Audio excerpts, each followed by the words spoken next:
We'd like to change the topic a little bit here and talk about some of the social issues involving this campaign.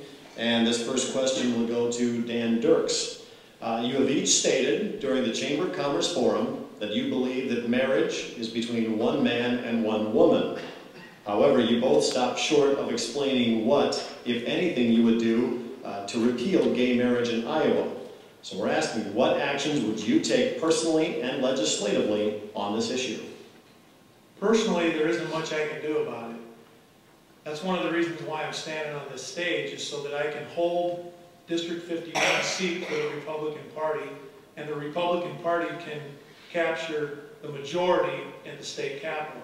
By doing that, we will get the Speaker of the House, and the Speaker of the House will assist the Majority Leader, and it will come to discussion, and hopefully it will be a short discussion, and we'll start the procedure of making an amendment.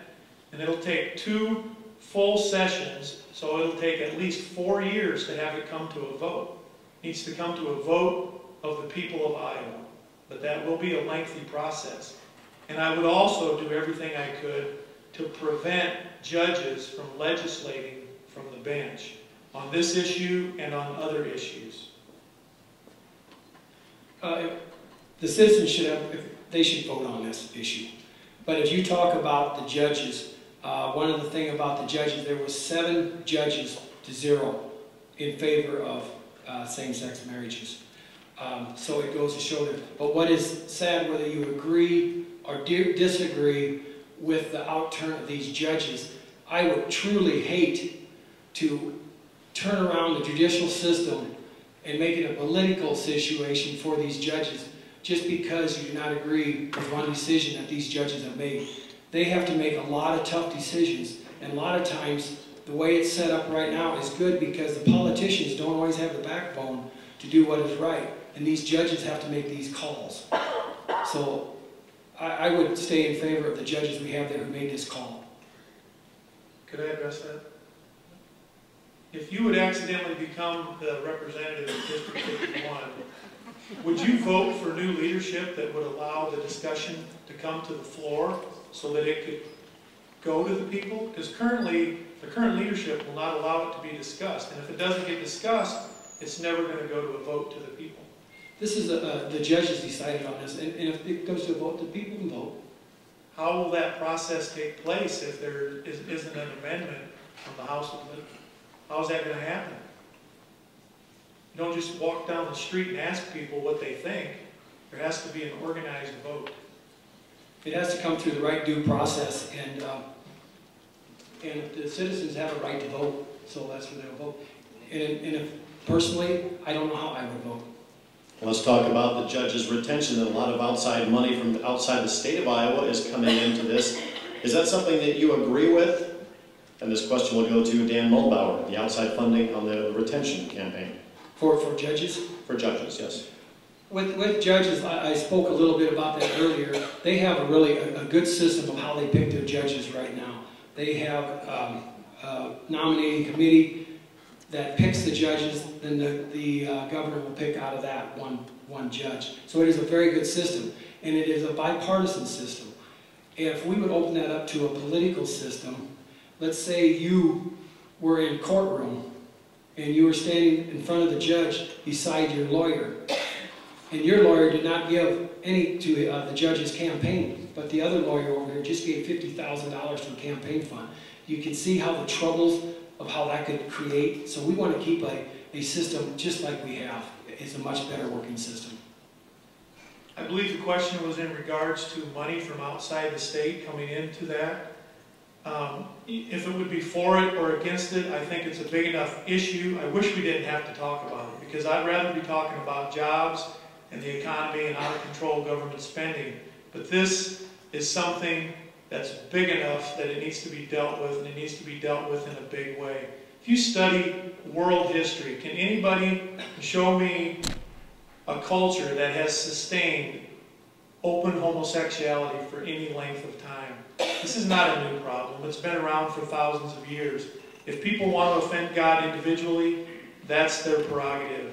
But if we as a government and a culture put our stamp of approval on it and act like it doesn't matter, I will do whatever I can do to prevent such things.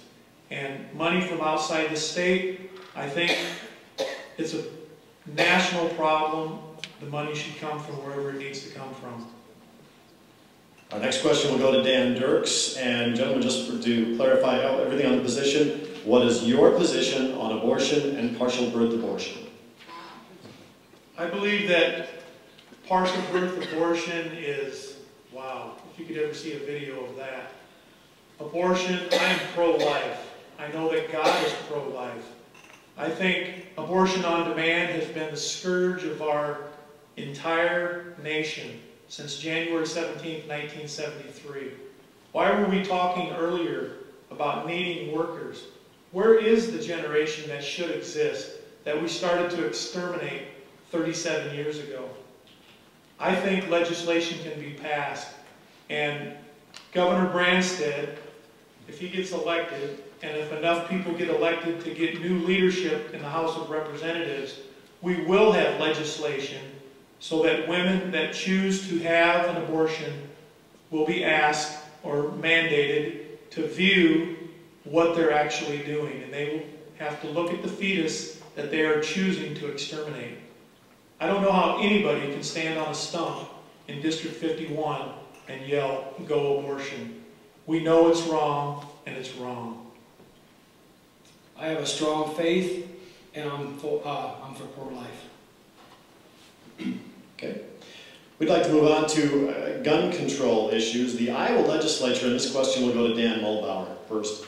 The Iowa legislature approved a new law that standardized the process of applying for a concealed weapons permit in the state of Iowa. The law requires sheriffs to consult a set list of requirements when issuing the concealed carry permits. The new law also requires sheriffs to document the reasons why they would deny or revoke a permit. Do you feel that a person should be able to carry a concealed weapon, and do you support that new law signed by the governor, Governor Chet Culver, in May?